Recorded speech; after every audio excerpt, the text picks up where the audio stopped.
Ana. Bom dia, doutora Lígia, mais uma vez, muito obrigada pela sua participação aqui conosco, nossa reunião de nefrologia aqui do Hospital de Base São José do Rio Preto, 24 de agosto.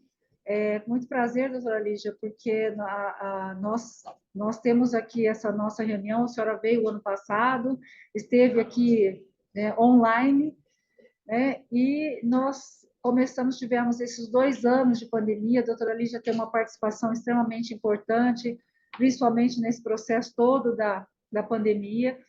E a doutora Lígia, ela graduou-se pela Universidade de Campinas, Estadual de Campinas, fez residência de infectologia pela Faculdade de Medicina da Universidade de São Paulo, e o mestrado e o doutorado também em doenças infecciosas e parasitárias pela Faculdade de Medicina da USP, São Paulo.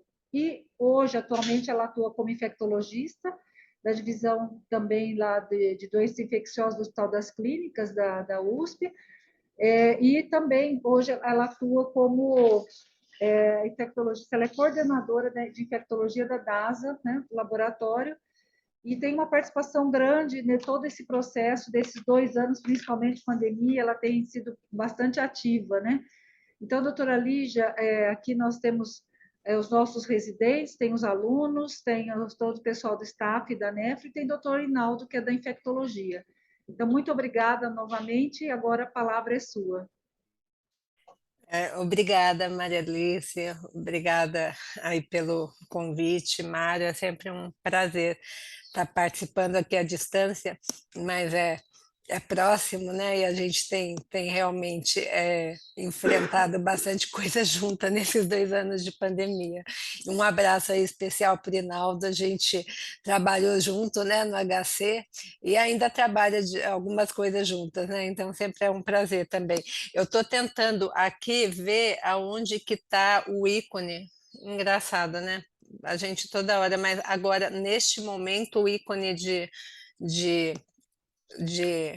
compartilhar sumiu. Ah, apareceu. Ah, alguém tem que me autorizar a compartilhar. Adriana, você autoriza a doutora Lígia, por favor? Ainda não, mas já já.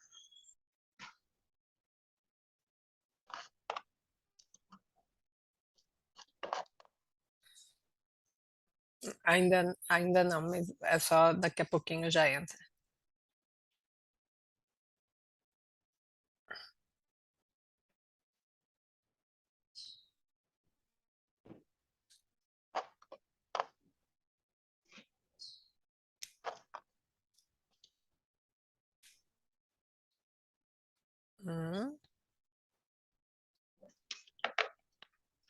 Autorizou, doutora?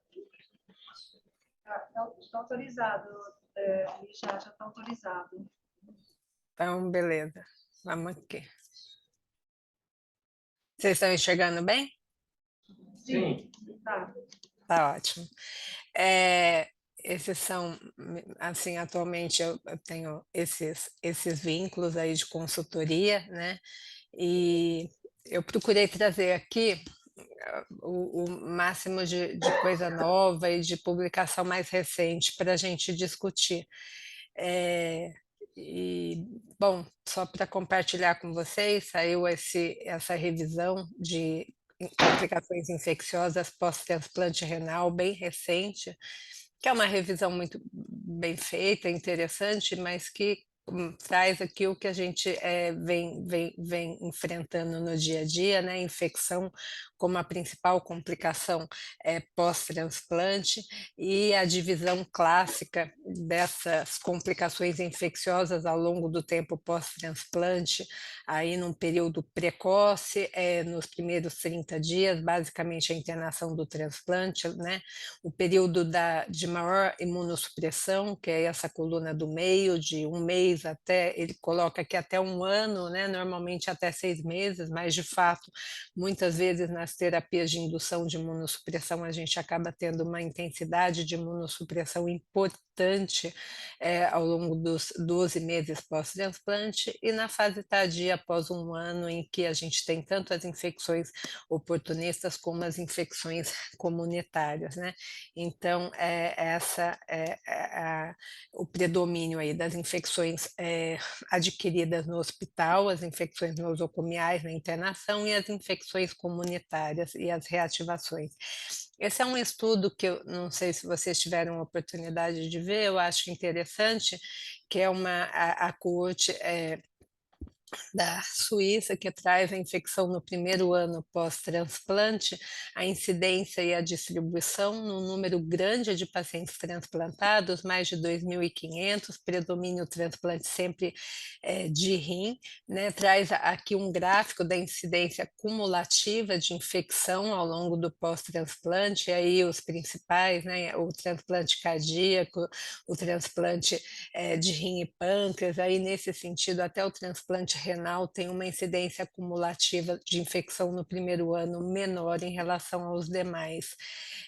Mas chama atenção que 55% dos pacientes apresentam infecção no primeiro ano, e isso totalizou mais de 3.500 episódios de infecção que se distribuíram entre infecções fúngicas, parasitárias, virais e as infecções bacterianas aí, totalizando, né, mais da metade dos episódios, 62,6% dos episódios. Isso está bem similar ao padrão que a gente encontra, por exemplo, nos nossos transplantados de rim no Hospital das Clínicas, eu imagino que também sejam um padrão semelhante do que vocês vivem aí no dia a dia. E das infecções bacterianas, 2.202 episódios de infecções clinicamente relevantes foram infecções que mereceram tratamento, manejo e não necessariamente internação, algumas com internação, algumas não, né, mas eles têm um banco de dados de acompanhamento dos transplantados que permitiu fazer essa vigilância dos episódios de infecção clinicamente relevantes. E desses episódios de infecções bacterianas, 54% enterobactérias, né, e vejam que no rim, desculpa, achei que eu tinha destacado, no transplante renal, aí predomínio das infecções de trato urinário, que é esse azul mais escuro, eu não sei se vocês conseguem ver a minha seta, né, o meu cursor.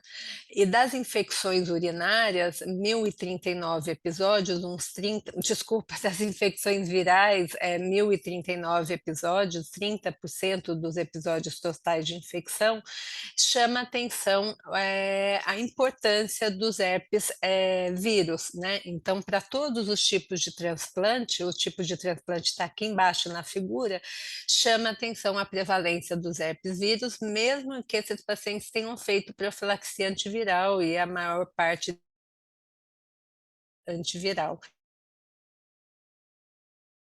Atenção tanto no tráfico e até mesmo transplante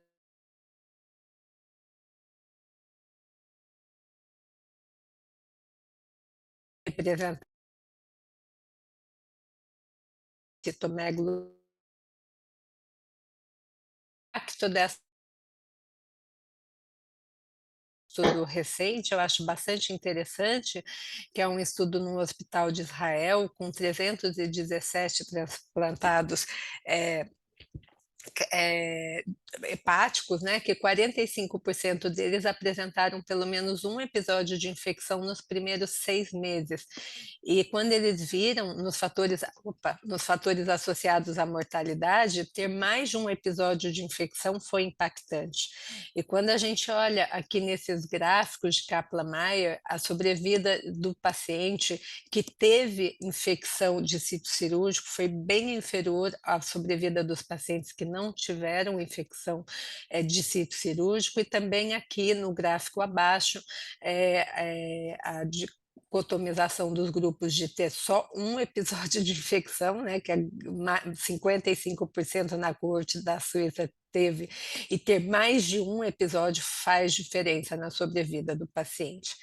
Então, o que eu procurei daqui para frente trazer para vocês, o que eu, me pautei foram trazer estudos que impactam para a gente na nossa prática do dia a dia, no manejo dessas infecções, né, talvez tentando trazer novos olhares para os velhos problemas, e no olhar da infecção precoce, a infecção bacteriana e o uso do doador com infecção por Multi-R, que é uma questão relevante para a gente no dia a dia.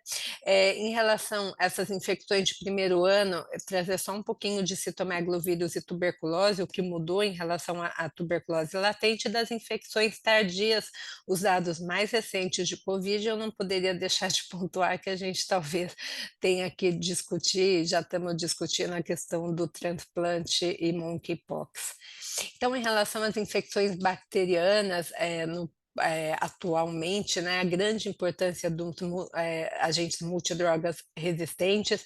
Vejam esse estudo mostrando o número crescente de publicações, quer dizer, refletindo o nosso dilema no dia a dia em relação a esses agentes multidrogas resistentes. E isso é um problema mundial, mas o transplante de órgão sólido é sistematicamente um fator de risco, tanto para a colonização como para a infecção por esses micro-organismos multidroga resistentes, com uma incidência bastante variável, que claro que reflete uma incidência local, uma epidemiologia, né, do hospital e do local e do país, mas também reflete uma série de outros problemas, como até a ocorrência de surtos, que é muito comum um surto de bactérias multidroga resistentes nessa população. Então, esses mapas são para exemplificar que a prevalência de multidroga resistente ela não é igual em todos os locais, mas a gente no Brasil tem uma prevalência alta de várias bactérias multidroga resistentes. Eu até perguntei para a Maria Alice e também a gente lá no Hospital das Clínicas aqui em São Paulo tem uma prevalência grande de Kleb carbapenem resistente, pouca prevalência de VRE, mas de vez em quando tem os não fermentadores também resistentes aos carbapenêmicos, acho que bastante similar ao padrão de vocês. Quais são os desafios da terapia antimicrobiana, né? Nesse momento, a gente tem que considerar esses agentes multidroga resistentes no tratamento, principalmente no tratamento empírico inicial, e a colonização, ela é conhecidamente um fator de risco para infecção. Com esses micro-organismos multidroga resistentes, a gente tem uma limitação do arsenal terapêutico e um impacto negativo da infecção por Multi-R na evolução do transplante, que inúmeros trabalhos já mostram isso com vários micro-organismos multidroga resistentes. Então é importante ter estratégias nesse manejo, recomendação de protocolos institucionais. Eu lembro que o ano passado eu trouxe os nossos protocolos, eu não vou revisitar esse assunto, tentar trazer coisa nova, mas a importância, inclusive, desses protocolos de tratamento e das medidas de prevenção. E quais seriam os fatores de risco, né, para a infecção por micro-organismo multidroga resistente? Esse é um artigo bastante interessante de ler, um artigo de revisão também, não tão recente, né, mas que traz essa figura assim, bastante ilustrativa do risco do paciente que tem essa infecção. Então, essa infecção por multidroga resistente pode vir tanto relacionada ao doador, como na situação do pré-transplante, peritransplante, aí o antibiótico prévio, a hospitalização prévia, a colonização prévia por multidroga resistente. Eu chamo a atenção que esse é um aspecto importante para transplantes como de fígado, que muitas vezes o paciente está internado, de pulmão, que tem internações frequentes por complicação, uma questão menos relevante, assim, menos frequente no transplante renal. Mas tem a situação do pós-transplante, e aí destaca-se as infecções de trato urinário recorrente, que acabam muitas vezes evoluindo com o uso prolongado e repetido de antibiótico e a infecção por MDR também, e outros fatores de risco conhecidos. E aí a necessidade de um tratamento pré-emptivo, de tratamentos combinados e, sempre que possível, de tratamentos focados no antibiograma daquela bactéria isolada.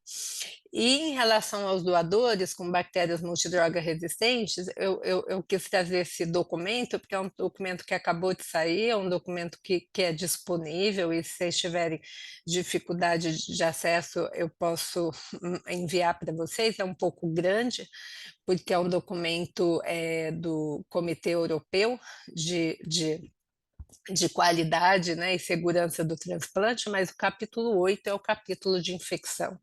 E nesse capítulo aborda muitas coisas, mas eu trago aqui o aspecto do doador com bactéria multidroga resistente.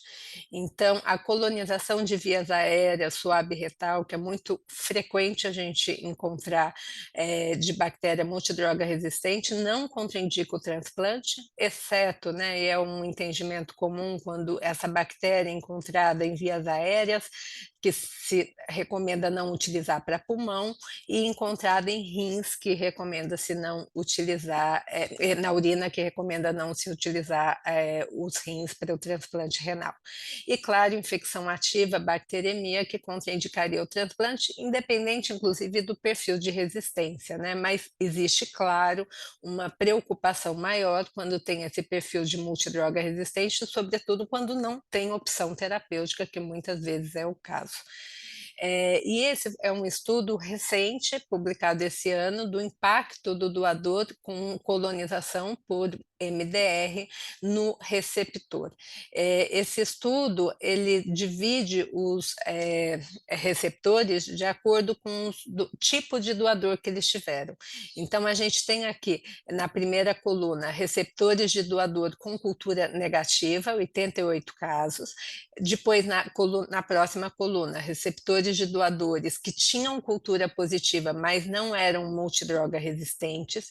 E na terceira coluna, com 93 participantes, receptores de doadores com cultura com multidroga resistente. E vejam que a infecção por qualquer bactéria ou por cândida nesses três grupos não foi diferente. Não impactou o tipo de cultura do doador, se negativa, se positiva, sem multi-R ou com multi-R, na incidência de infecção bacteriana ou infecção por cândida, assim como também no tipo de infecção desse doador, nem no tipo de multidroga resistente. Então, não teve um impacto. Foram, no total, 658 receptores avaliados. E nesse estudo, eles viram os fatores de risco, tanto de ter bactéria ou infecção por cândida, né, nos primeiros 3 meses pós-transplante, e de óbito ou falência do enxerto nos primeiros 12 meses pós-transplante. E o que eles viram foi que, ter a cultura. Eu achei que eu tinha destacado, talvez fique mais fácil ver nessa figura, já que eu não destaquei aqui. Mas o que eles viram aqui foi que ter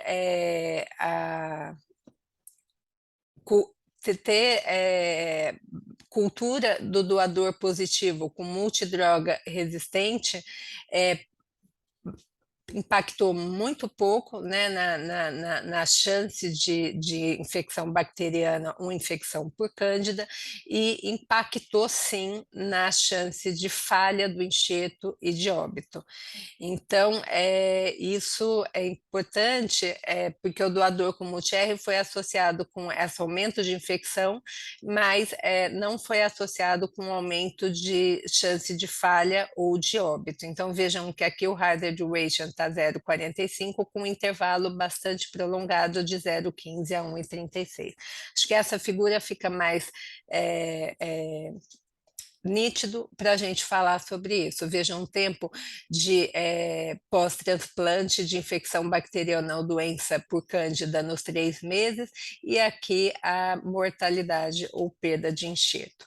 Então, esse estudo tem algumas limitações, por exemplo, ele não distinguiu no doador colonização e infecção, ele não avaliou se a infecção no receptor foi a mesma do doador, ele viu como um pool, como uma característica do grupo de cada um desses tipos de doadores. Ele não avaliou também o impacto do antibiótico guiado pela cultura do doador no desfecho do receptor.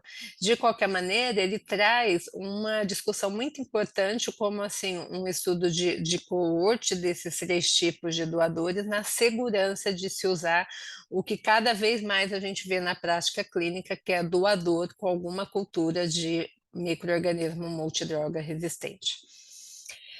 E esse é um estudo que viu o impacto de ter uma colonização ou infecção por enterobactéria resistente a carbapenêmico pré-transplante.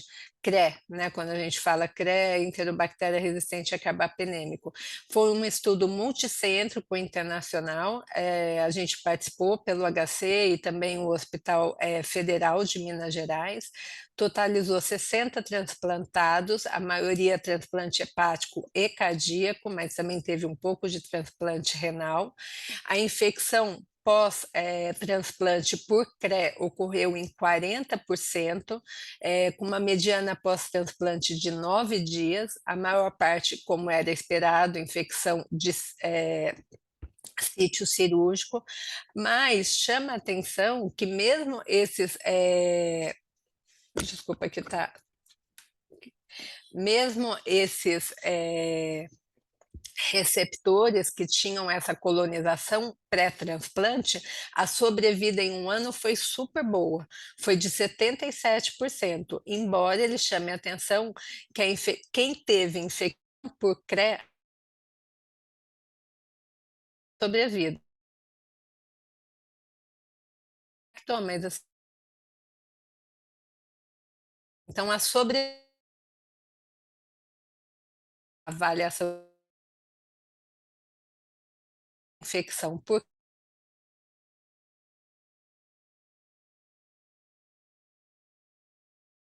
e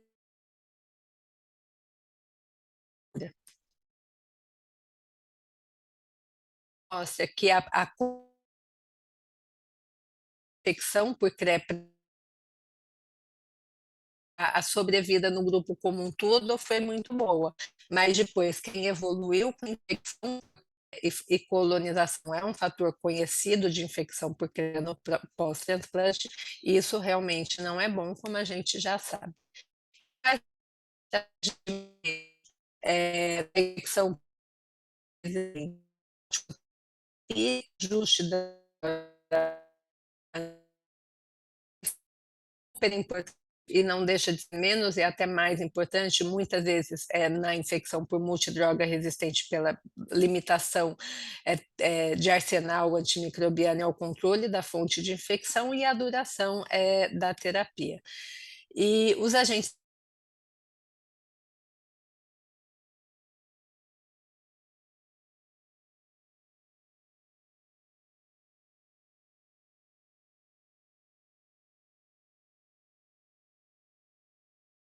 perdão. Só um minutinho, por favor.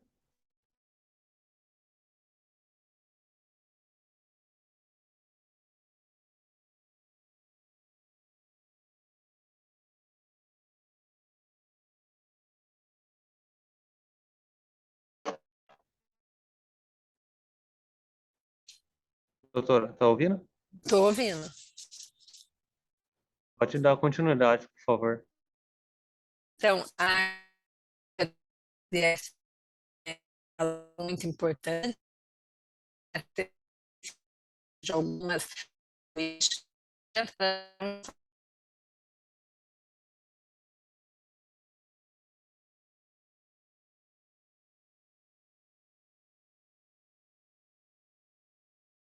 beta-lactâmicos associados a inibidores de beta-lactâmico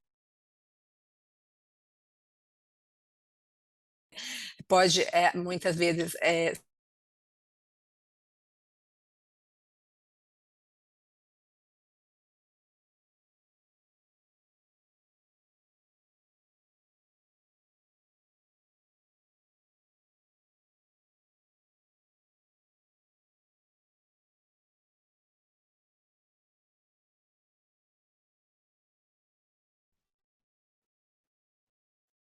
E a gente, tem esse estudo que nós participamos, o estudo multicêntrico, eu já vou falar mais sobre isso, é o estudo do Incremente, eu já vou depois trazer outros dados desse, grande banco de dados internacional, mas, essa publicação é justamente para comparar a eficácia de beta-lactame com inibidor de beta-lactamase, que era basicamente piperacilina e tazobactam, para tratar a infecção urinária por Enterobactéria ISBL.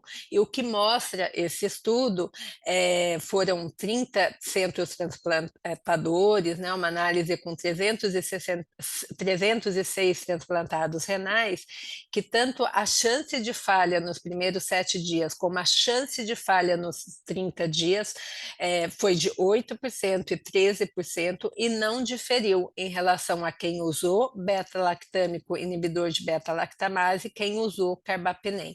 Então, esses gráficos mostram isso, vejam que todas as linhas de ajustados e não ajustadas às análises passam pelo 1, concluindo que a ação, né, do beta-lactâmico inibidor de beta-lactamase parece ser tão efetivo quanto o carbapenêmico para tratar essas infecções por ISBL.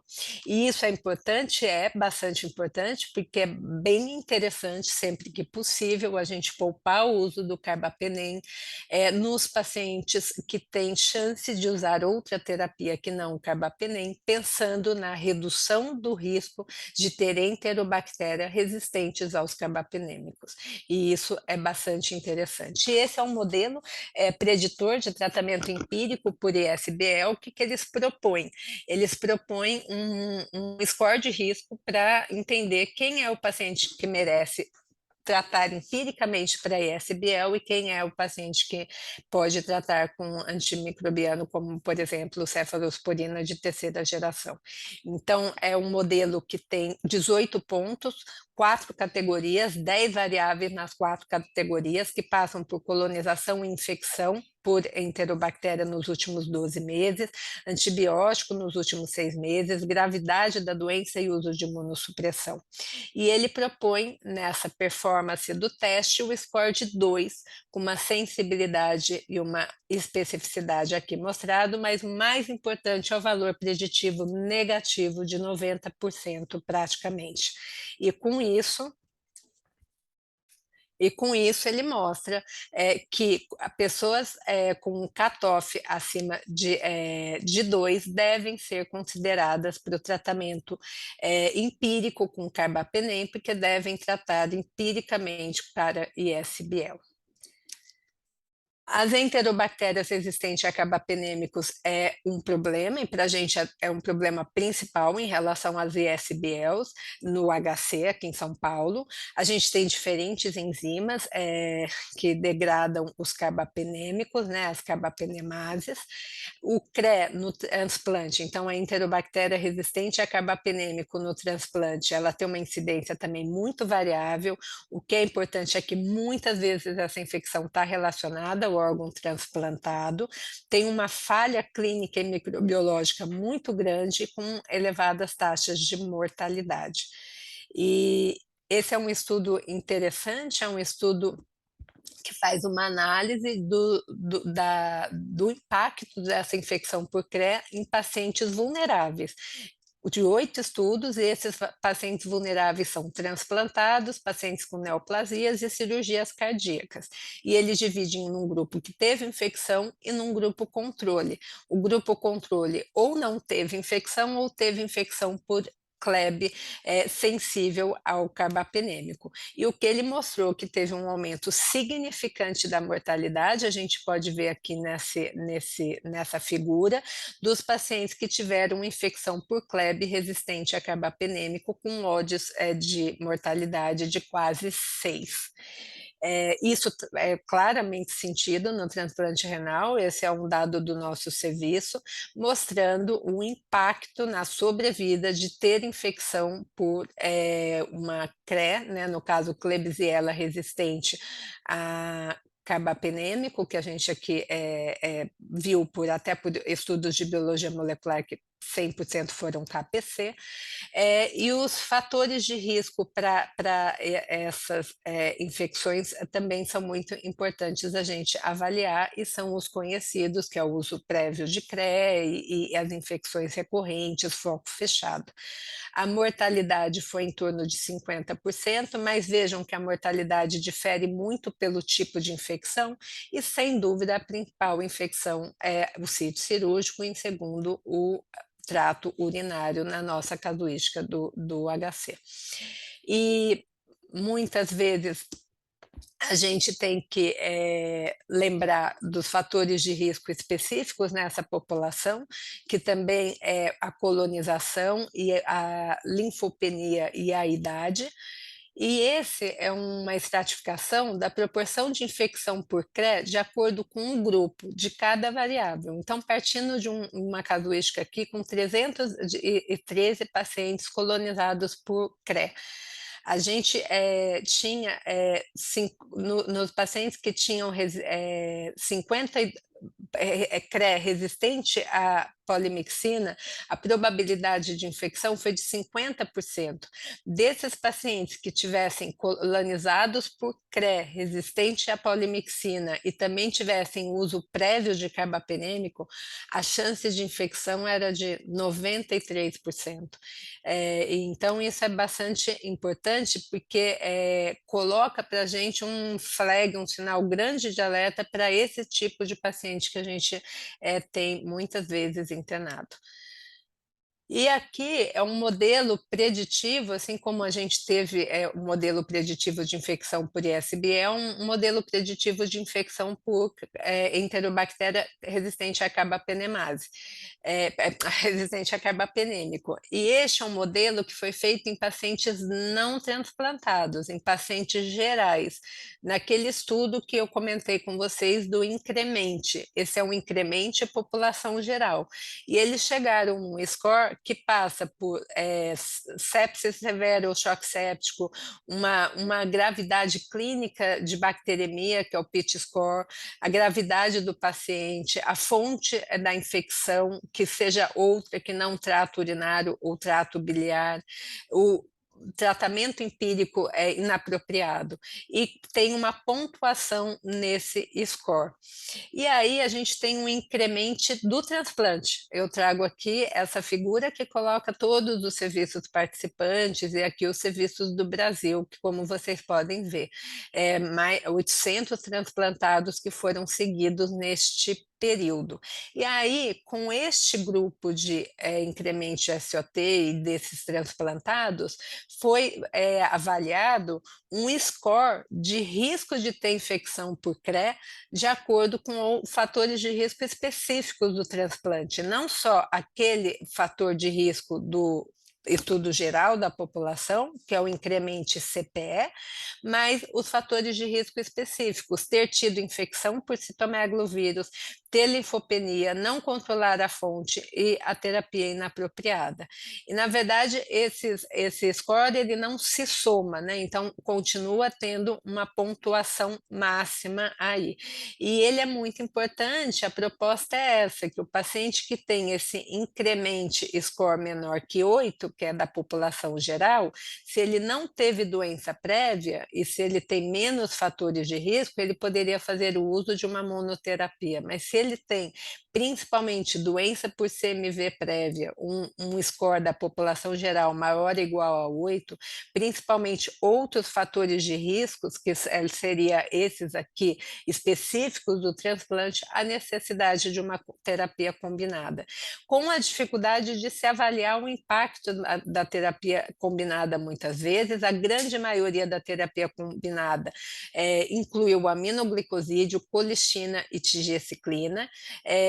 É um estudo retrospectivo, então tenta tirar alguns vieses do tipo paciente muito grave que tem, claro, uma propensão maior de terapia combinada, então pacientes que evoluíram a óbito nas primeiras 48 horas do antibiótico também foram excluídos, e as novas combinações de beta-lactâmico, inibidor de beta-lactamase, não fizeram parte dessa casuística. E vejam que, de acordo com o incremento score, a gente tem uma mortalidade da monoterapia muito maior em relação relação aos pacientes que fizeram terapia de antimicrobiana combinada. Então, o tratamento vai variar. Agora, atualmente, eu não sei se vocês têm aí disponível, mas sempre é a primeira opção, o ceftazidima avibactam. Acho que isso não tem muita novidade. O que eu vou trazer essa é a nossa experiência com o uso de polimixina. Foram 46 episódios de infecção por enterobactéria, que além de resistente a carbapenêmico, é resistente à polimixina.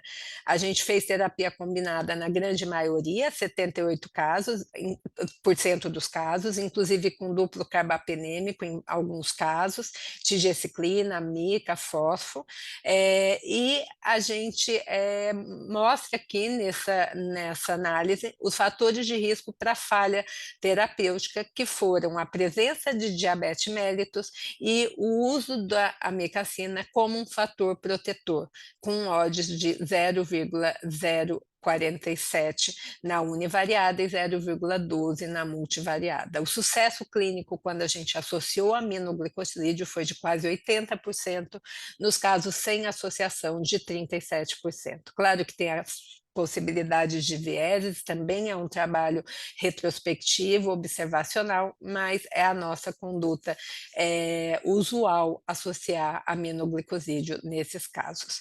O uso do ceftazidima avibactam, que eu acho que eu já comentei com vocês.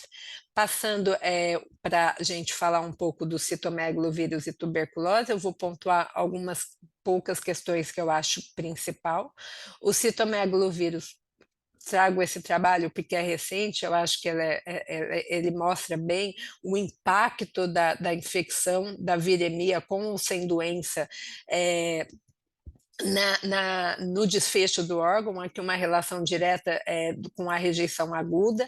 Então vejam que nesse primeiro gráfico é pacientes sem viremia e pacientes com viremia, a maior chance de rejeição aguda nos pacientes com viremia em verde, e aqui no segundo gráfico, pacientes com viremia assintomática e pacientes com doença, de novo uma chance maior de rejeição aguda no transplante renal nos pacientes com doença. Então, a prevenção de replicação viral é uma questão relevante. E, de fato, o doador positivo receptor negativo continua sendo o fator de risco independente de pior prognóstico pós-transplante, independente do uso atual das medidas de prevenção. Esse é o estudo da base dos Estados Unidos que mostram para a gente essa evolução. E as estratégias de prevenção, a profilaxia, a terapia preemptiva, eu acho que a gente já está, enfim, podemos discutir depois o que vocês fazem. Atualmente, o que a gente faz no serviço é a profilaxia dos pacientes de alto risco, que são os demais R- e os pacientes que têm uso de ATG, e a terapia preemptiva com monitorização por PCR semanal nas primeiras 12 semanas nos demais pacientes. E ambas as abordagens acho que ficam aí como uma possibilidade para os pacientes de transplante de rim e de fígado. E esse é um estudo recente que eu trago, que eu acho bastante interessante, não é a nossa casuística mais importante, de jeito nenhum, a nossa soroprevalência de CMV na população geral é acima de 95%, mas nessa casuística, o que eu queria chamar a atenção é que para os pacientes demais R-, que fazem profilaxia ou terapia preemptiva, os pacientes com profilaxia, eles têm uma incidência de infecção muito maior de citomegalovírus. E quando a gente que durante né, ou de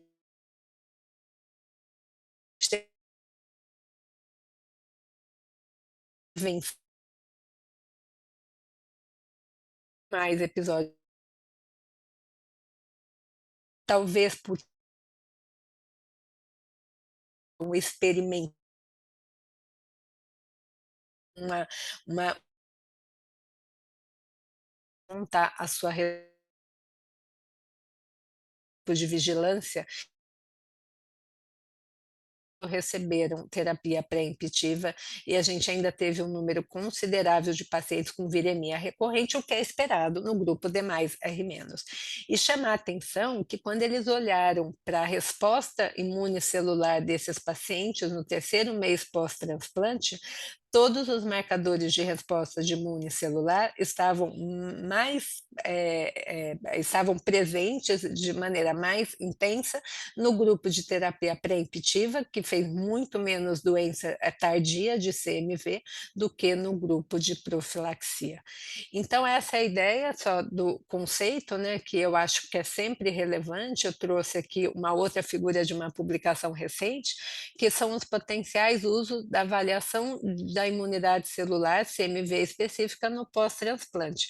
Num primeiro momento, talvez numa avaliação pré-transplante, para reestratificar o risco de CMV pós-transplante, muitas vezes o paciente soro positivo com imunidade celular CMV específica negativa, ele é um paciente que acaba não se comportando como um soro negativo, para avaliar o risco de doença tardia após a interrupção de profilaxia ou terapia pré-emptiva, e no terceiro, para estimar o risco de recorrência após um episódio de doença.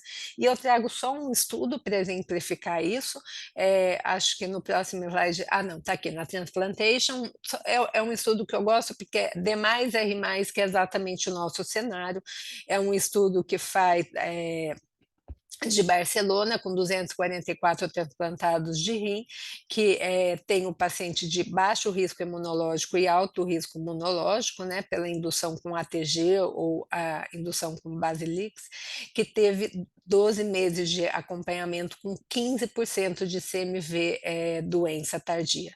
E vejam que quando ele faz a avaliação do risco pela imunidade celular, um teste que foi feito aqui por ELISpot, que avalia a resposta celular provocada por 2 tipos de antígeno diferente do CMV, ele consegue estratificar o paciente que tem resposta positiva celular aos 2 antígenos de baixo risco, só teve 5% de infecção tardia nesse grupo, o grupo intermediário, que tem resposta celular a um ou outro antígeno, e o de alto risco, que é aquele que não tem resposta celular ao estímulo de nenhum antígeno, 35% de doença tardia, mostrando aí claramente uma oportunidade de manejo, né, de intervenção específica nesse grupo de alto risco, se identificado no terceiro mês, no momento em que a gente para com qualquer medida de prevenção.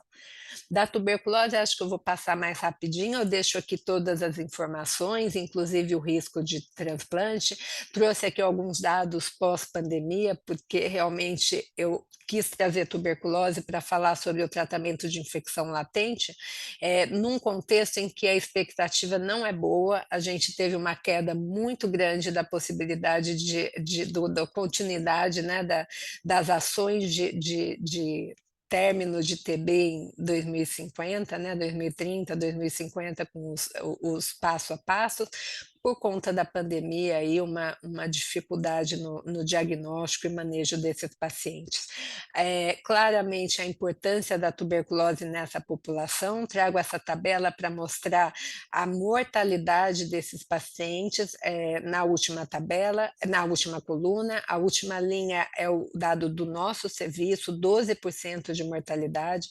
Esse estudo que também é recente, um estudo da Unifesp com uma letalidade de 24% de tuberculose, e a recomendação claramente de investigar e tratar tuberculose latente, com todas aquelas discussões que a gente já teve em relação às dificuldades de tratar, de diagnosticar tuberculose latente, com as 2 possibilidades de teste imunológico que a gente tem hoje disponível, o IGRA ainda não disponível para diagnóstico de TB latente no paciente transplantado, mas a gente tem uma expectativa que isso seja em breve. Essa discussão está correndo atualmente na Conitec para ampliar o uso de IGRA na rede pública para os pacientes transplantados. Mas queria falar dessa portaria, não sei se já é essa a conduta de vocês, que é a incorporação da rifampicina para uso em conjunto com a isoniazida para o tratamento de infecção latente principalmente pela micobactéria. Esse portaria, ela substitui o uso da isoniazida de 6 a 9 meses, muitas vezes, pela isoniazida e rifampicina durante 12 semanas, são 12 doses, uma dose por semana, sempre no primeiro dia, com vários benefícios de redução de tempo, a comodidade posológica e, sem dúvida, a melhor adesão. Então, acho que é isso que eu queria trazer para vocês. Em relação aos nossos últimos tópicos, o que acontece com a comunidade, a população geral, reflete nos nossos pacientes, né? Covid, eu só trago aqui os últimos estudos para a gente pontuar o que eu acho que hoje é de maior relevância, que é a prevenção de Covid. A gente ainda tem muita situação de falha de vacinal com infecção e principalmente nos pacientes imunodeprimidos, que certamente são os que menos respondem a vacinas e dentre eles vejam a resposta do transplantado de órgão sólido com 2 doses de vacina RNA de 30%. São vários os fatores de risco, deixo essa tabela para vocês também, para quem tiver interesse em ver, mas alguns fatores de risco relevantes, e esse estudo que também mostra a chance de breakthrough, que é a infecção pós-vacina, né, por falha vacinal, a gente acaba usando esse termo em inglês mesmo, nos pacientes imunodeprimidos, muitas vezes superior ao paciente imunocompetente, o que é esperado, uma vez que a resposta vacinal é pior. E, de novo, transplantado de órgão sólido aqui em laranja nessa curva, mostrando a incidência cumulativa de breakthrough por 1.000 pessoas, muito maior em relação aos demais imunodeprimidos. Essa é uma referência que eu deixo de um estudo que mostra o quanto que infecção, hospitalização e óbito na população transplantada nesses 17 centros dos Estados Unidos é maior pós-vacina do que na população geral. E teriam várias as estratégias para otimizar essa resposta. A gente já usa algumas delas, como adicionar a dose de vacina booster, fazer a vacinação pré-transplante sempre que possível, mas algumas, como vacina com dose aumentada, vacina com esquema heterólogo, e qual esquema é uma resposta que a gente ainda não tem, a própria diminuição da imunossupressão a gente também não tem, outras administrações, como intradérmica, a gente tem muitos estudos na área de influenza e até hepatite B, que já está preconizado 4 doses, mas assim, especificamente a gente ainda não tem esses estudos com Covid. E falar um pouquinho da terapia humoral passiva.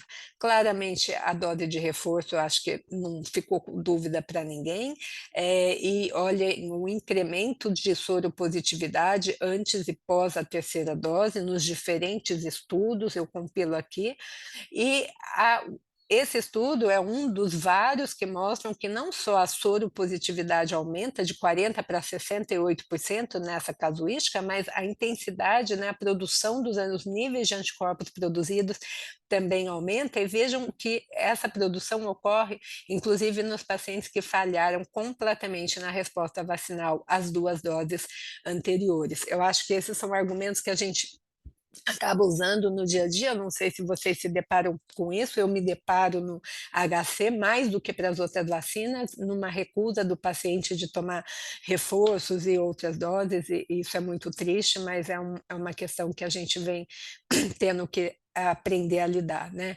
E os pacientes com resposta humoral fraca após as 2 doses foram justamente os pacientes que melhor responderam à terceira dose. Esse é um estudo para mostrar o quão é bom fazer a vacina pré-transplante. Eles pegaram pacientes que tinham tido vacina pré ou pós-transplante e avaliaram, tinham que ter pelo menos 30 dias de transplantados, e vejam que dos fatores de risco para não soroconversão, a vacina pós-transplante foi importantíssima, com odd de 22, também a maior contagem, aqui no caso, né, a maior contagem de linfócitos efeitos, um efeito protetor. E vejam a intensidade dos anticorpos produzidos em relação ao controle, é sempre menor, mas muito melhor ser pré-transplante do que pós-transplante. E existe uma discussão muito grande em relação a tirar imunossupressão ou não dos pacientes para vacinar, geralmente é uma questão que acabam perguntando, a gente tem uma experiência muito limitada, estudo publicado no pulmão, que é difícil concluir qualquer coisa, no rim, que até foi interessante, porque suspenderam o antimetabólito do paciente por 5 semanas, depois da 4ª dose, paciente que não tinha respondido a nenhuma das doses, e a soroconversão pareceu boa, mas não tem grupo controle.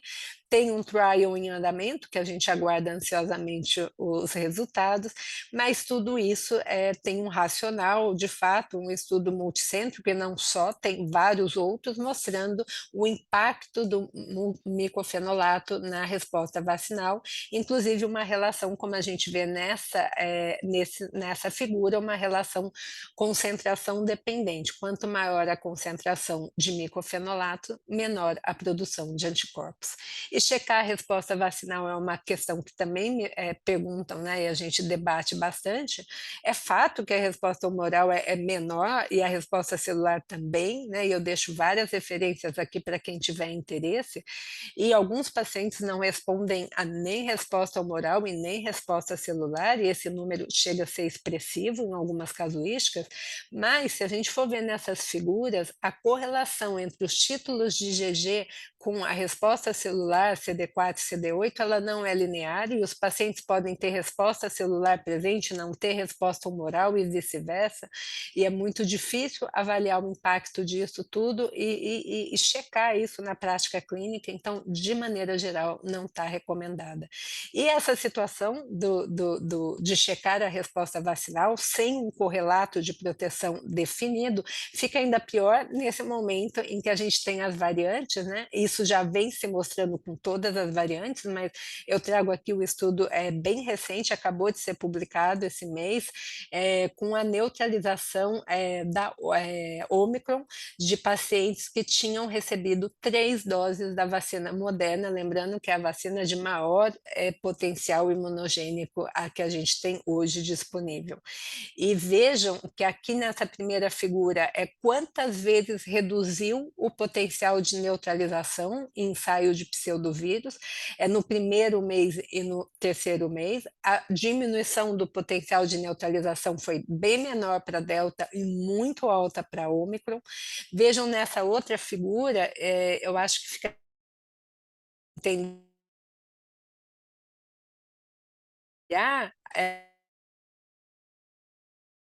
são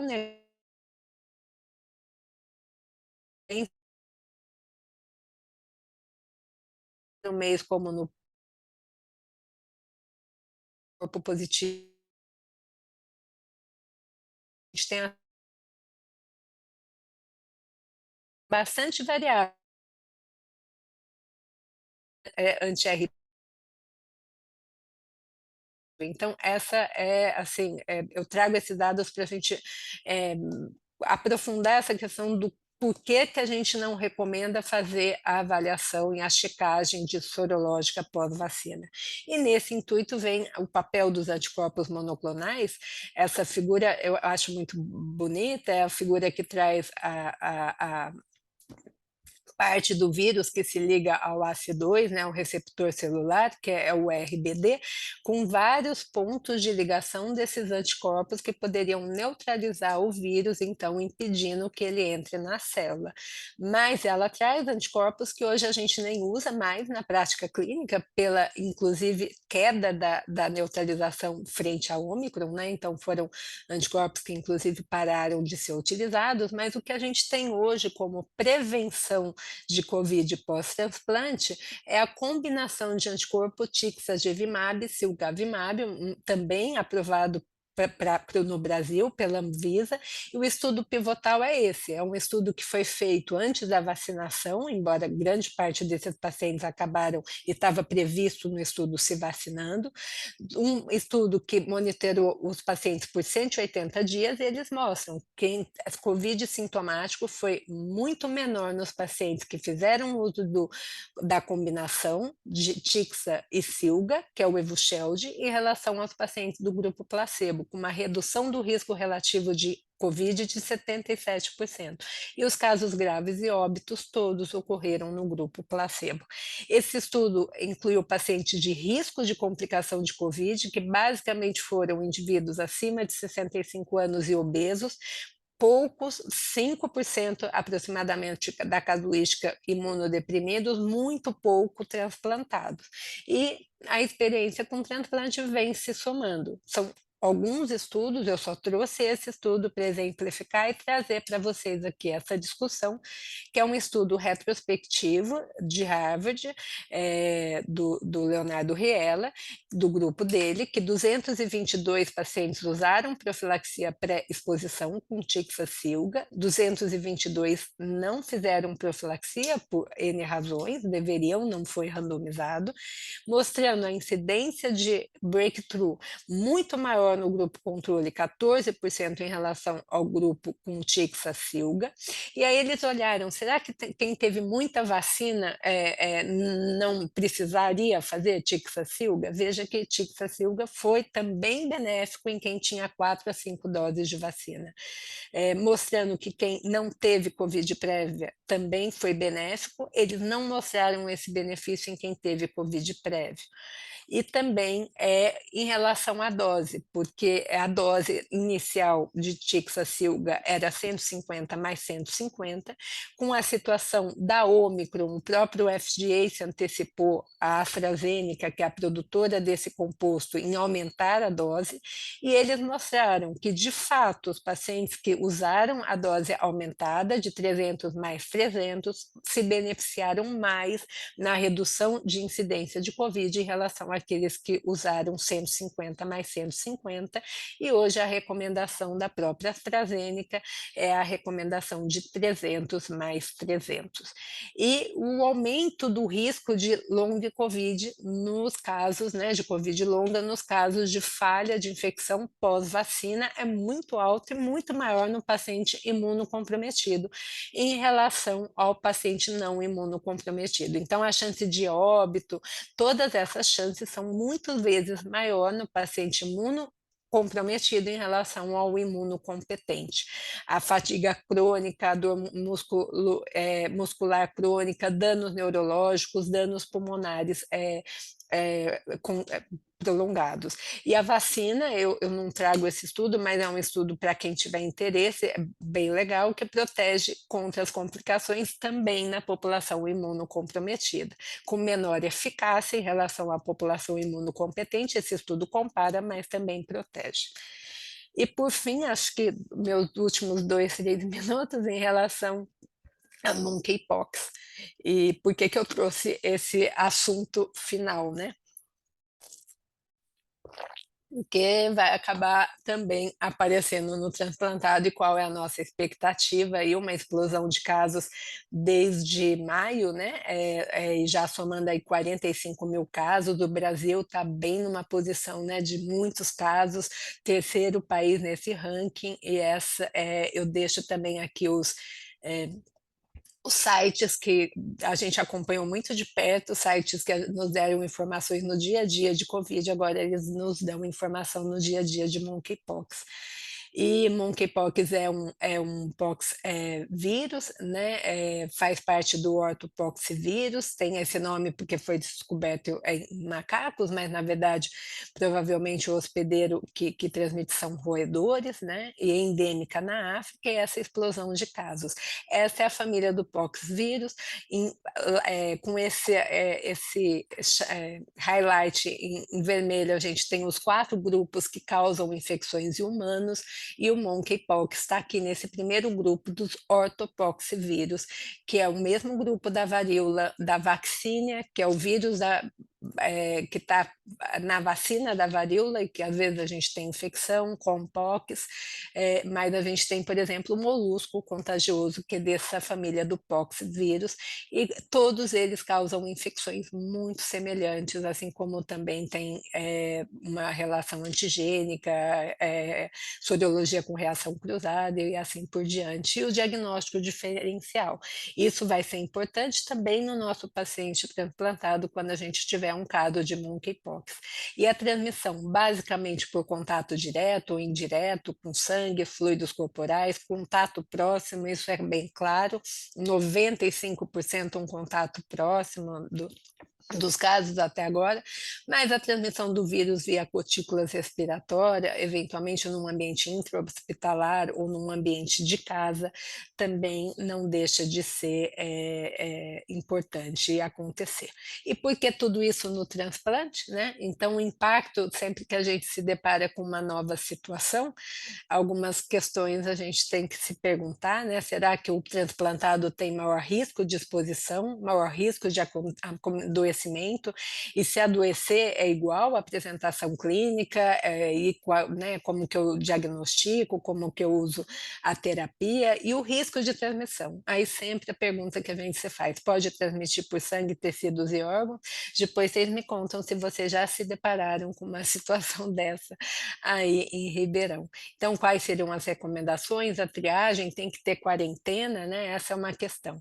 O risco de exposição provavelmente similar à da população geral, é possível, né? Muito hoje vinculado à comunidade gay, mas a gente sabe que é só por uma nicho de circulação do vírus, não vai ser restrito, e a gente ontem teve a publicação dos primeiros casos em bebês, e isso é muito triste.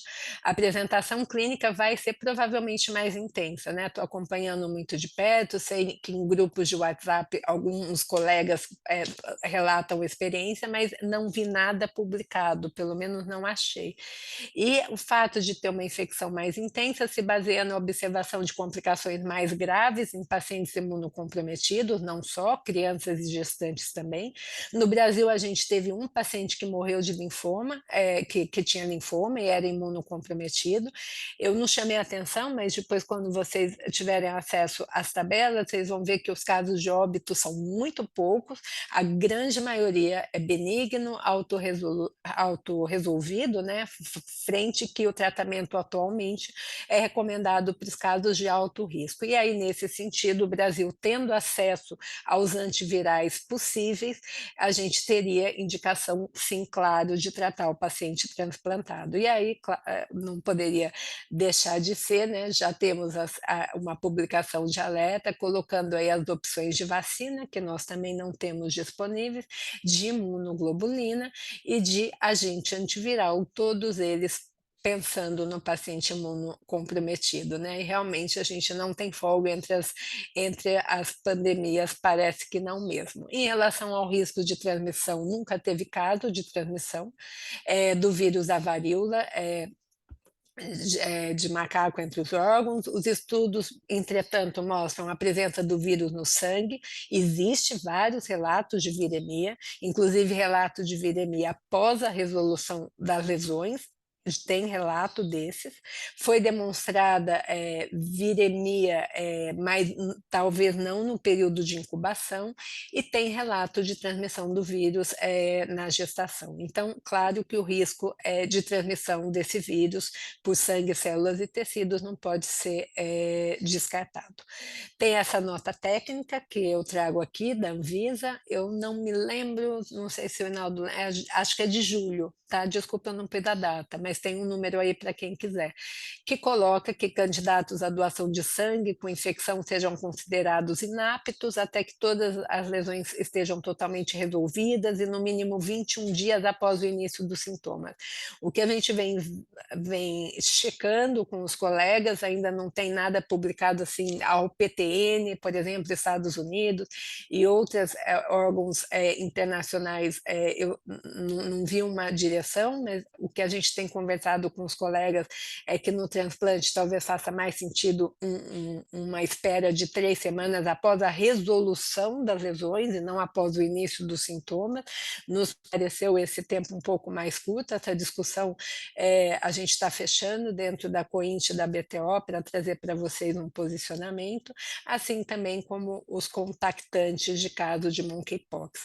E claro que nada vai ficar tão simples, a gente tem essa publicação também bem recente de pessoas que foram atendidas numa clínica de DST na Bélgica, foram esses indivíduos não tinham queixa de monkeypox, mas eles tinham queixas de outras DSTs, e esse material foi investigado retrospectivamente para monkeypox, e o que eles viram que de 224 indivíduos, 4 testaram positivos, um ainda tinha um rash, que poderia ser uma manifestação atípica de monkeypox, mas os outros 3 não tinham nada e não tiveram nada, e seguiram absolutamente assintomáticos, o que vai deixar essa nossa discussão um pouco mais desafiadora em relação ao manejo de doadores e candidatos para o transplante. Então, com isso, eu gostaria de agradecer muito a atenção de vocês, eu acabo sempre me empolgando, mas eu não vejo exatamente quanto tempo eu falei, estou disposta aí para a gente conversar. Muito obrigada.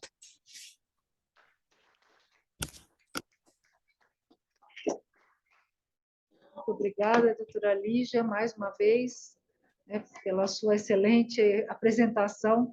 E eu vou abrir agora para quem quiser fazer pelo chat ou quem quiser pessoalmente fazer as perguntas, para a senhora poder estar respondendo. Claro.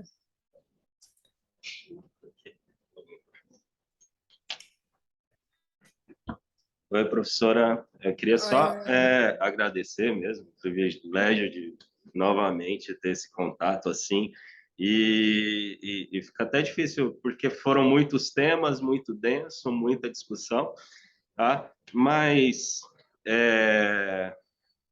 fazendo uma pergunta assim, sobre bactérias multiresistentes, um problema rotineiro, a pandemia trouxe isso muito mais próximo da gente, assim, a impressão que eu tenho é que o ambiente hospitalar está mais colonizado e o risco do paciente se infectar maior, assim, que a gente percebe que o tempo de internação já não é um fator de risco tão relevante assim, né? Às vezes o paciente com 2, 3 dias assim, a gente já percebe, já é possível inferir uma aquisição. E aí a gente tem uma preocupação muito grande com esses doadores, né? A observação que você fez, uma das limitações daquele estudo é que ele não associou a modificação do esquema de profilaxia. Como que está o cenário do HC? Ainda mantém a profilaxia com a amicacina? Que padrão de resistência vocês observaram após isso? E eu queria que você comentasse assim rapidinho sobre a dose, né? Assim, o BRCast trouxe uma dose mais alta, de 25 a 30 miligramas. Vocês estão alcançando isso? E também impacto aí, né? Toxicidade renal, DGF. Obrigado. Obrigada, Inaldo. Bom, no transplante de rim, a nossa profilaxia é com aminoglicosídeo. Eu acho que desde 2000 e... Ai, gente, não lembro, acho que é 2016, 2015, já tem bastante tempo. E isso foi por conta de que a gente tinha realmente um volume de SBL muito grande nas infecções precoces do transplante, na época nem tanto enterobactéria resistente a carbapenêmico. E depois a gente avaliou e a taxa de infecção de sítio cirúrgico realmente diminuiu com a mudança da profilaxia. Então a gente segue com essa profilaxia. o que também a gente avaliou é se o uso do aminoglicosídeo poderia impactar na disfunção renal, né, do enxerto no transplante renal, super importante, claro, e não impactou, né, na verdade, o que impacta muito negativamente, que eu tentei mostrar para vocês, é ter a infecção do sítio cirúrgico, só que o uso é dose única, tá, a gente faz uma dose única na grande maioria dos casos, que são os doadores falecidos, que não têm diurese no dia seguinte, nos pacientes doador vivo que tem diurese, muitas vezes acaba fazendo uma dose de reforço. A gente não mudou a dose, tá? A gente tem uma tabela de correção por peso e por função renal, que eu posso até depois te mandar, vou pedir para você me cobrar que eu tenho isso, né, a gente tem esse protocolo por escrito, mas a gente não mudou. Eu acho que é até uma questão, né, da gente ver. Agora eu não tenho um problema, assim, com alguns micro-organismos que não são um problema para a gente de regra, é fora da curva, que é o acineto, pseudomonas, é basicamente enterobactérias, né, que essa é uma questão também que a gente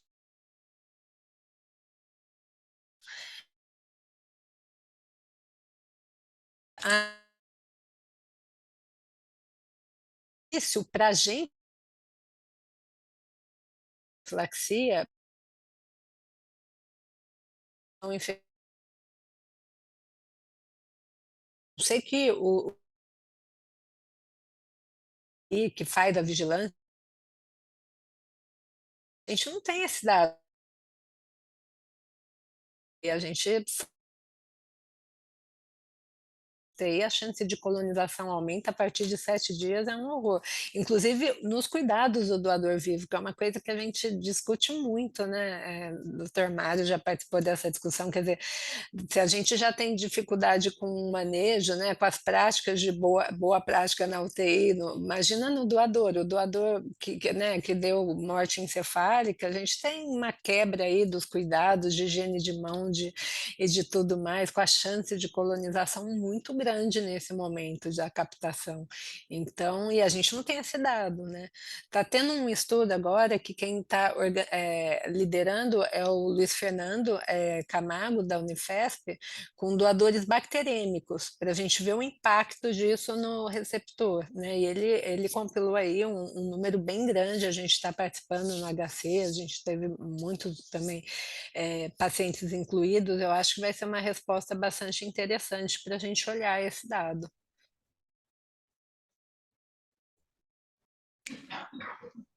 Lígia, parabéns pela aula, pela capacidade de abranger tão bem tantos assuntos.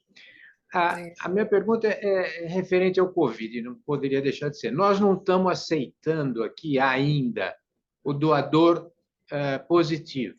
Eu explico por quê. Eu tenho muito medo.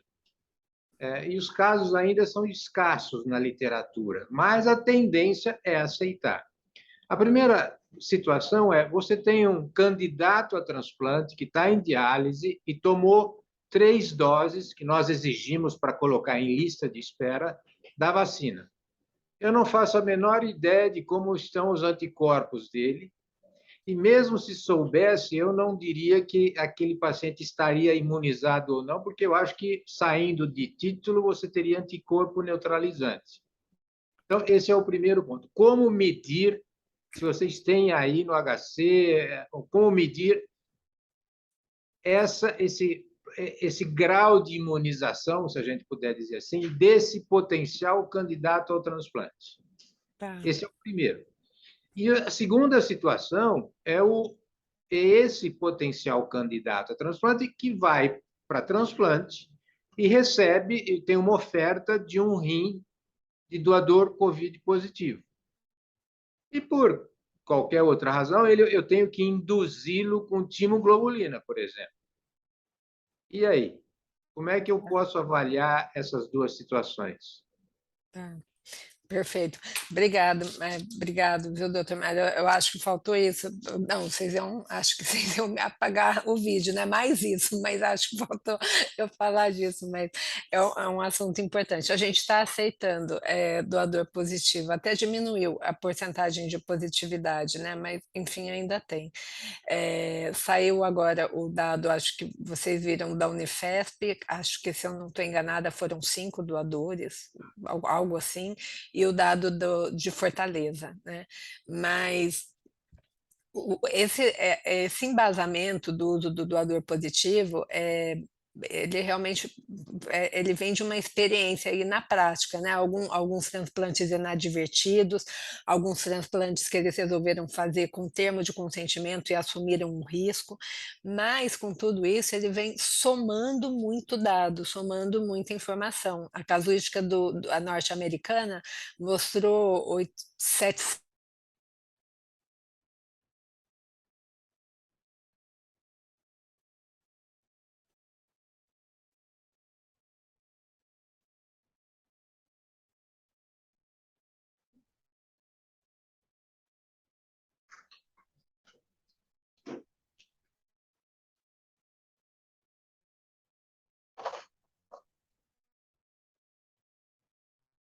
Doutora Lígia, está conseguindo nos ouvir?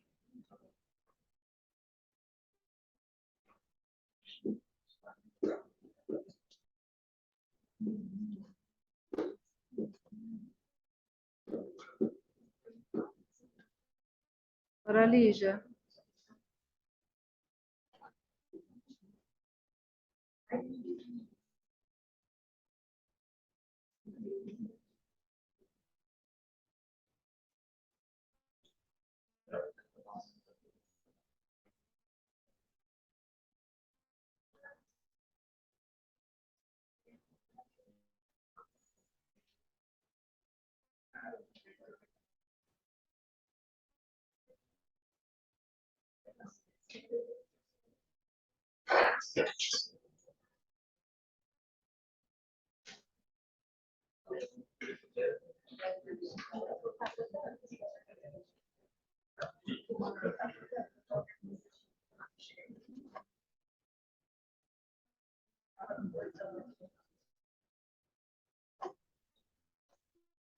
Caiu minha internet da casa inteira.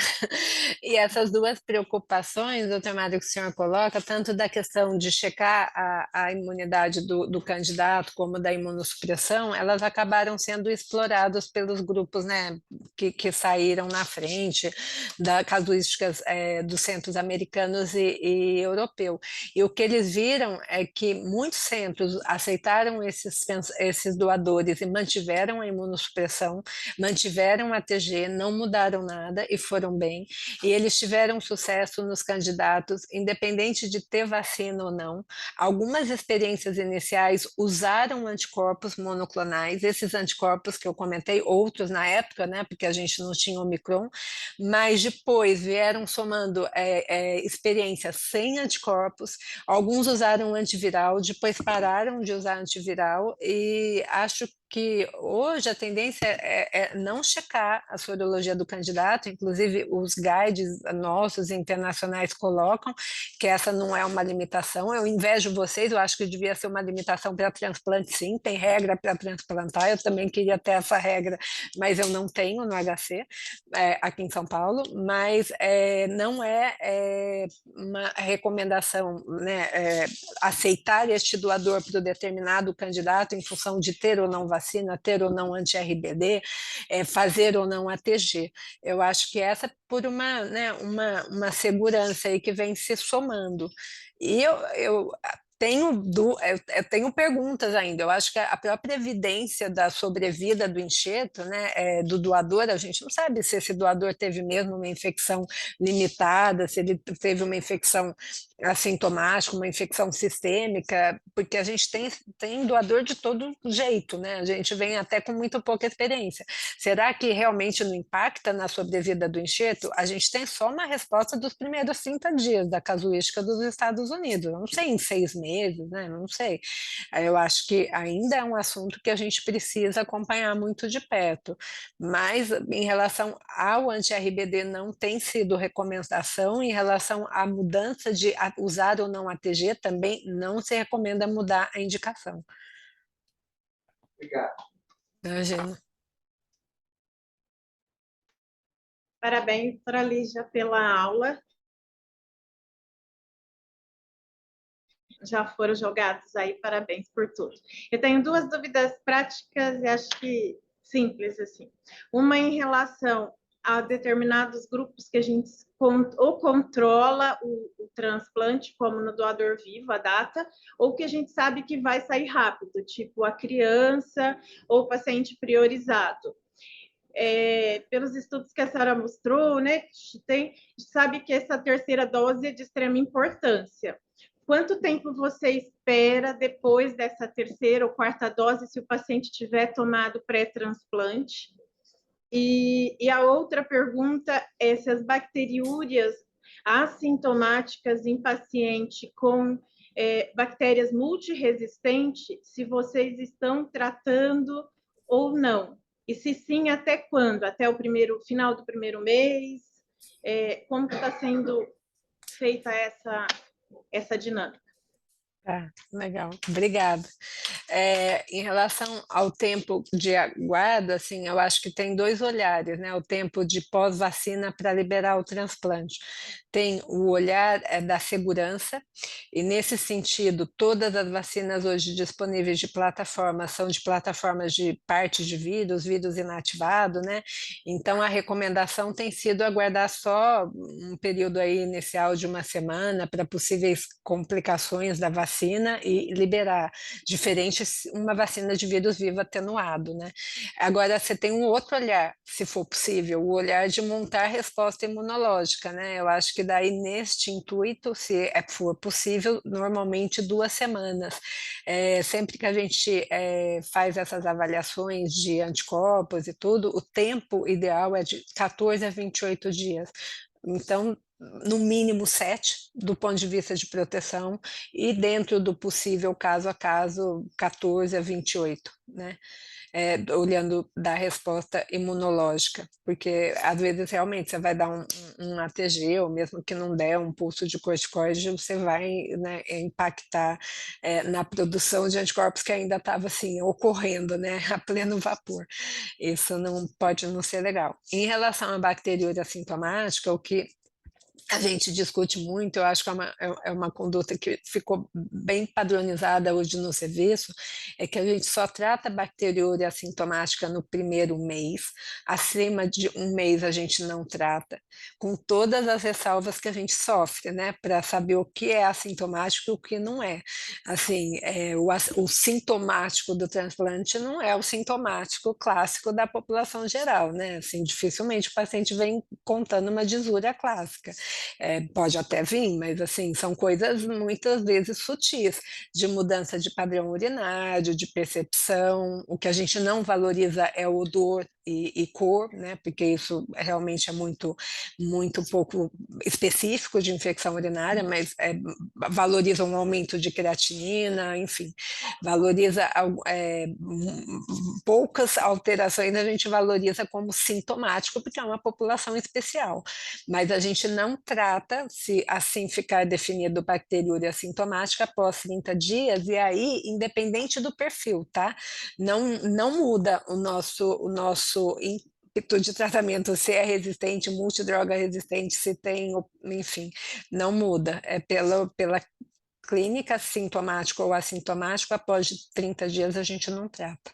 Isso é uma coisa que a gente discutiu muito e trabalhou muito internamente, porque às vezes tem uma facilidade de tratar na multidroga sensível e a gente fala, então não custa nada, né? Vou fazer o antibiótico, mesmo no assintomático. Isso custa caro para o paciente que vai ficar com uma bactéria multidroga resistente, para o serviço que vai ter que internar para quando ele tratar, porque ele vai estar colonizado por uma bactéria multidroga resistente e fazer de tu por multidroga resistente. Então, é uma coisa que a gente vem trabalhando muito no serviço. Bem, doutora Lígia, eu queria falar sobre uma pergunta sobre tuberculose latente. Boa notícia, excelente notícia terapêutica nova, né? Uma vez por semana, 2 semanas, você lembra? E a verdade quem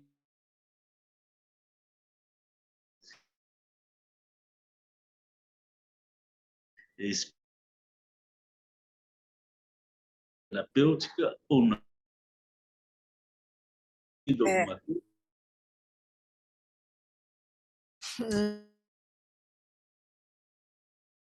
Um protocolo